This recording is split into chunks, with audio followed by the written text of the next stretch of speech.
amrithakalash, amrithakalash, amrithakalash, amrithakalash.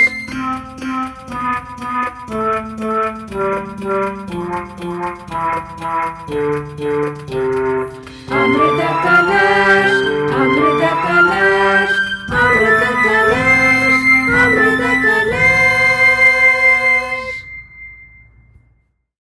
Namaste and welcome to Amrithakalash, the taste of nectar.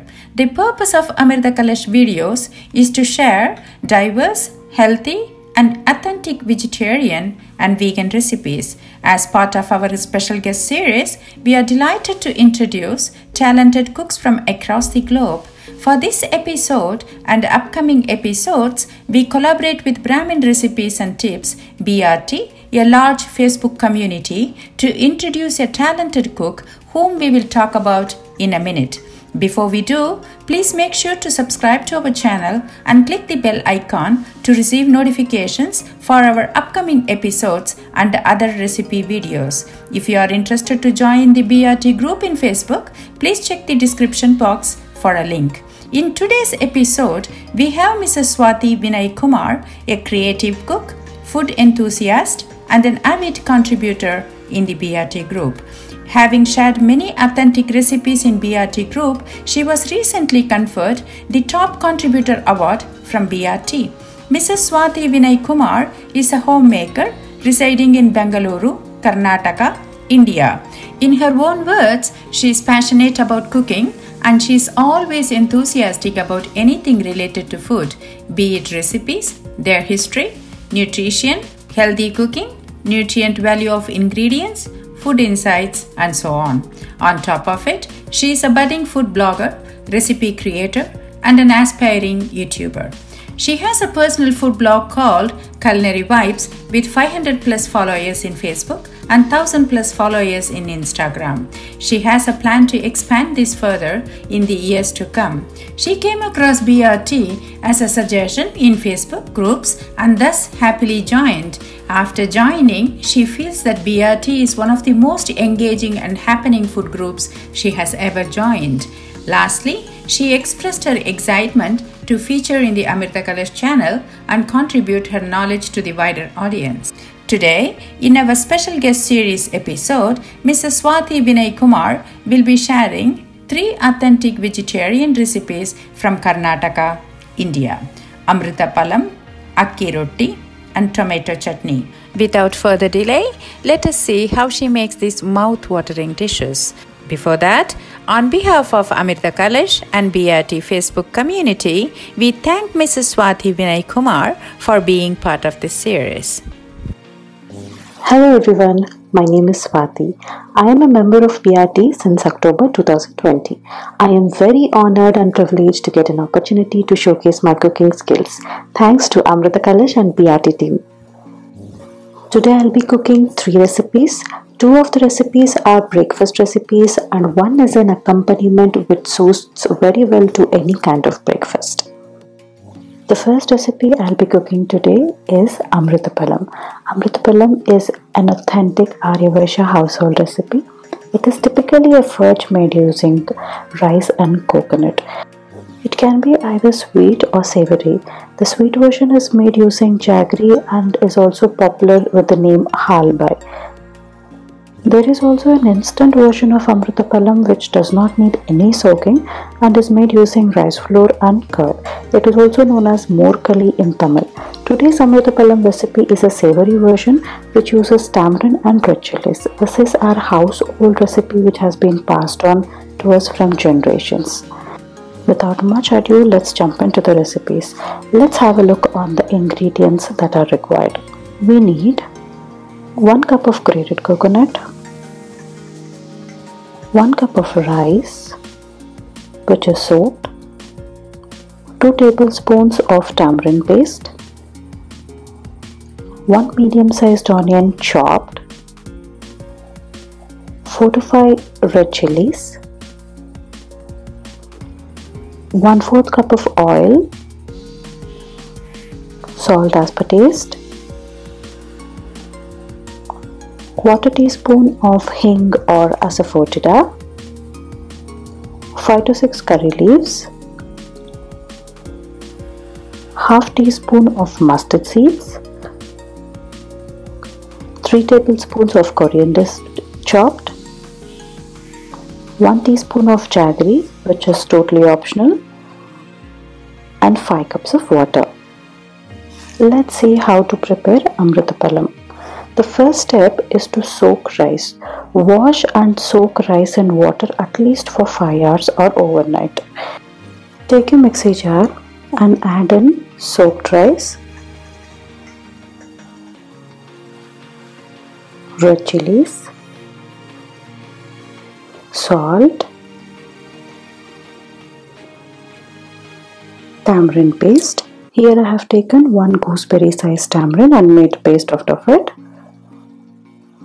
grated coconut, and grind everything into a fine paste. It should be of dosa batter consistency. I have grinded it into dosa batter consistency and transferred to a large bowl. Into this we have to add the water and mix well without any lumps. This step is really important. If we directly pour the batter onto the hot pan, chances are there that the batter gets lumpy. So in order to avoid the same, we have to mix it with water and then pour it into the hot pan. For making this recipe, always use a heavy bottom pan, preferably a non-stick one.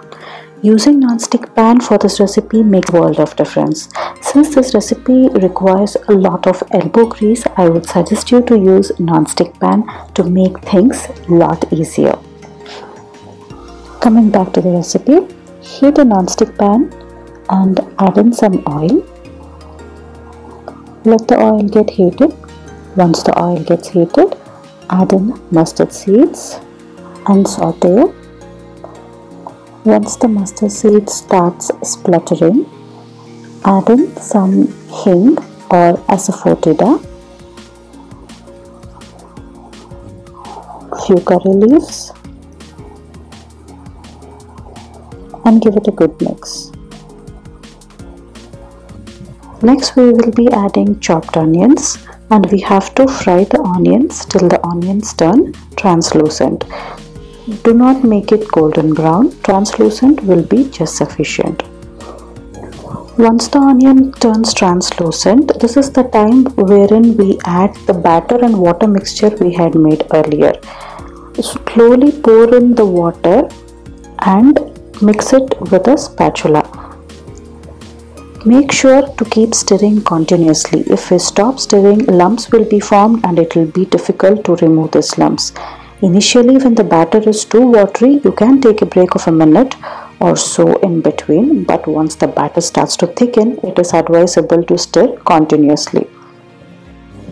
So after 5 minutes of continuous stirring, this is how it looks. The batter has begun to become thick and it started bubbling. While stirring it, make sure to scrape the sides of the pan so that the batter comes together easily and the job is done faster. After around 10 minutes of continuous stirring, you can see that the batter has thickened more. Keep stirring continuously. That was the reason I mentioned earlier that this recipe needs some elbow grease. But all the effort we put in results in a great delicacy. So all this effort are worth it. You can see that the corners are already turning non-sticky. So this is an indication that the recipe is half done. We just have to thicken the batter from the inside. So let's just keep stirring. After around 20 minutes of continuous stirring, this is how the batter is going to look like. You can see that it has furthermore thickened. It has come together very well. At this stage, add in the jaggery powder and mix it till it is well combined. Keep stirring it continuously. You can also start stirring it in cut and fold methods. You just have to stir it in the middle and just fold it like I have shown you. Also make sure to scrape the side so that it cooks faster. After 25 minutes of continuous stirring, you can see that the batter is almost coming together. You just have to keep stirring it continuously just for another 5 minutes and it will be completely done. It just needs 5 minutes more of stirring. Okay, after 30 minutes of non-stop and continuous stirring, finally we can see that the batter is completely cooked.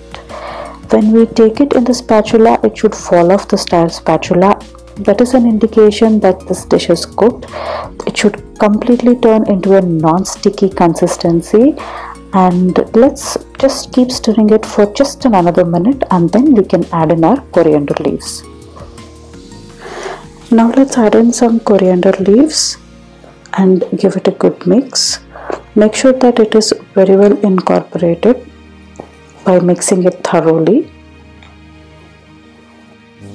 Let's turn off the flame and transfer the contents into a bowl and keep it aside.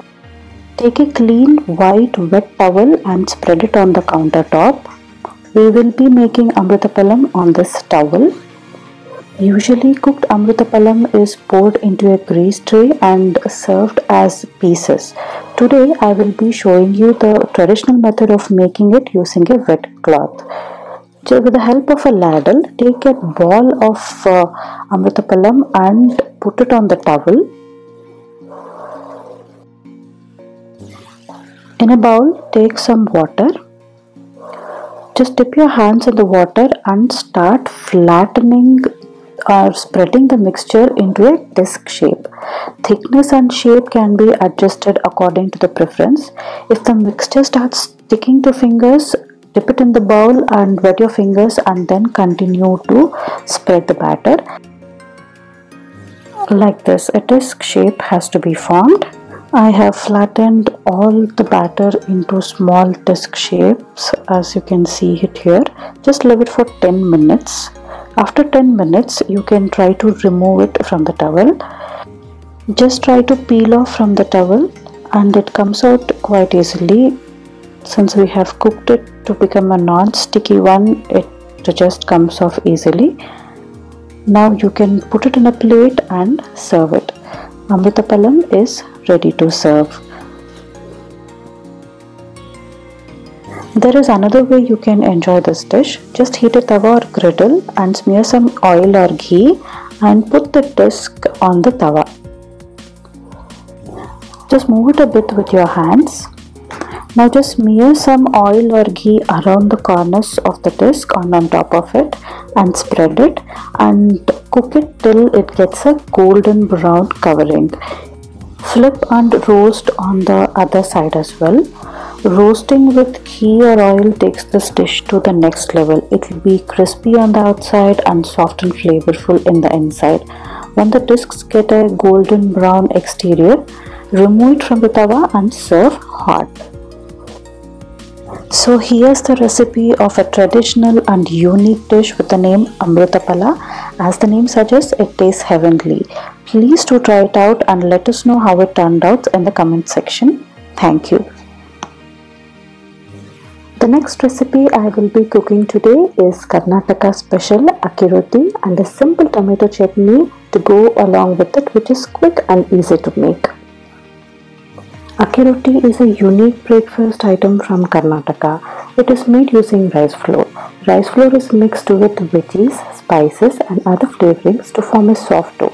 This dough is spread on a griddle and cooked on stove top to form a thin and crispy delicacy which is called roti. This is very similar to thali peeth made in Maharashtra or sarvapindi made in Telangana. Today's akki roti recipe is influenced by North Karnataka flavors. I will be making a simple green chili paste to flavor this roti. Let's take a look at the ingredients required to make this roti. We need 1.5 cup of rice flour, 2 onions chopped, 1/4 cup of roasted peanuts, 1/3 cup of grated coconut, 1/4 cup of grated carrots, 1/4 cup of coriander leaves chopped, 3 garlic cloves 1 teaspoon of cumin seeds, salt as per taste, and 5 to 6 green chilies. Let's see how to prepare akki roti. The first step is to prepare the green chili paste. For that we need grated coconut, green chilies, garlic cloves, coriander leaves, salt and cumin seeds. We have to grind all these ingredients into a coarse paste without adding water. The green chili paste turns out something like this. This is the chili paste which we will be using to flavor our akki roti. Next, I have some roasted peanuts here. Let's make a powder of roasted peanuts. You can either make a fine or coarse powder, it's as per your preference. Next, let's take a wide bowl and add in chopped onions, green chili paste which we made earlier, salt, grated coconut, grated carrot,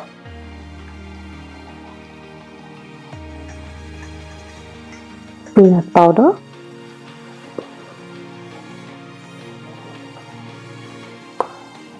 chopped coriander leaves, cumin seeds, and give it all a good mix so that all the flavors are well combined. It should look something like this. The next step is to add in rice flour. Add in rice flour and mix well. At this stage, you can also check the seasoning and adjust the same.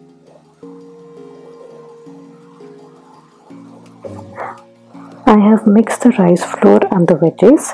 Time to add some water. Add water in small quantities and mix well till everything comes together. The consistency should be somewhat like this, like a soft dough consistency. We should be able to make a soft ball like this. This is an apt consistency to make akki roti. The next step is to spread the dough on a griddle or tawa. For that, I have taken a griddle and placed it on the countertop. I also have a bowl of water near the griddle, and I also have the roti dough which we mixed earlier. I have also kept some oil near the tawa. The first step is to smear some oil on the tawa and spread it. Spread the oil with your fingers.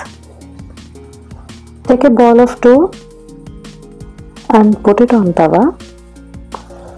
Dip your fingers in the bowl and start spreading the dough in a circular shape with your fingers. This has to be done with light hands, that is, you have to apply little pressure, and with the help of your fingers start pushing the dough across the tawa in a circular motion.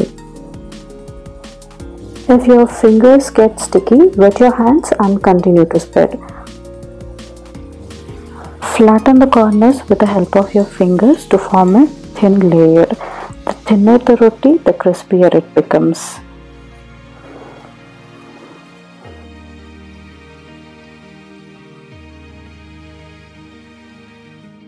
Once the dough is spread, take some oil and smear it around the roti and on top of the roti.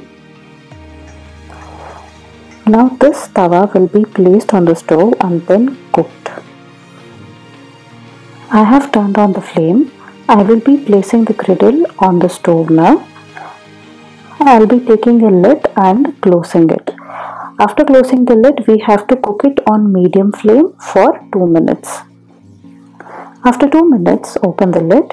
You can see that the corners have turned golden brown. Just check if the bottom also has turned golden brown just with the spatula. Yes, you can see that the bottom also has turned golden brown. Apply some ghee on top and spread it.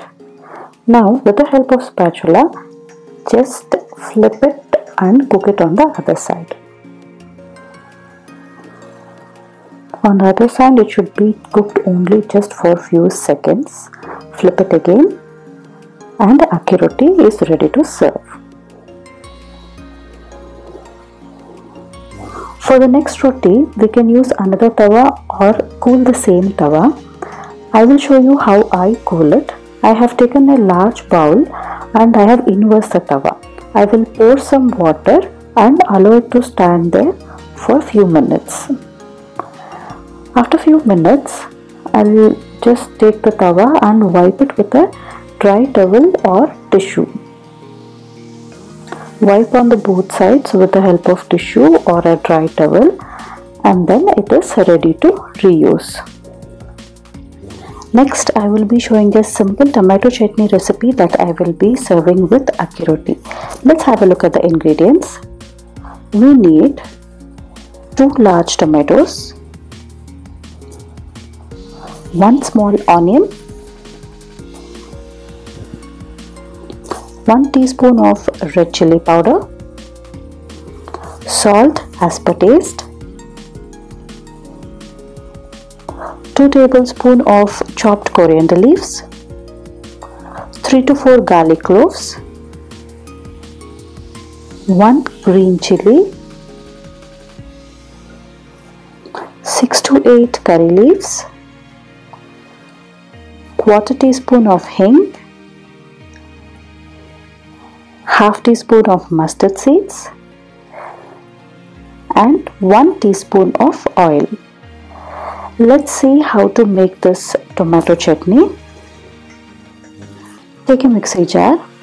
Into that, add in chopped tomatoes,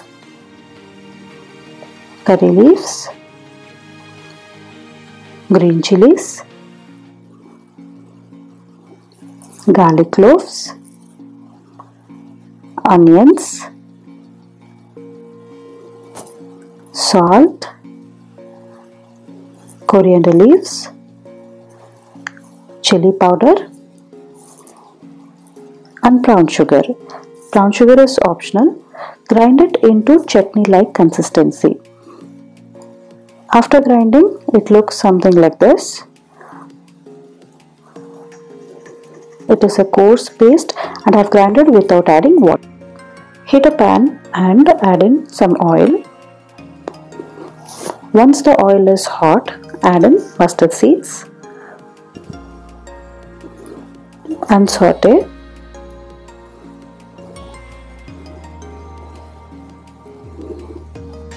The mustard seeds have started spluttering. Time to add curry leaves. Add in some curry leaves and hing. Give it a quick stir and add in the grinded chutney. Saute for a minute and let it come to boil. You can see that the chutney has come to boil. Time to turn off the flame. Turn off the flame. Quick and easy tomato chutney is ready to serve. Here's the recipe of Karnataka special akki roti and a quick and easy tomato chutney. Please do try it out and let us know how it turned out in the comment section. Thank you.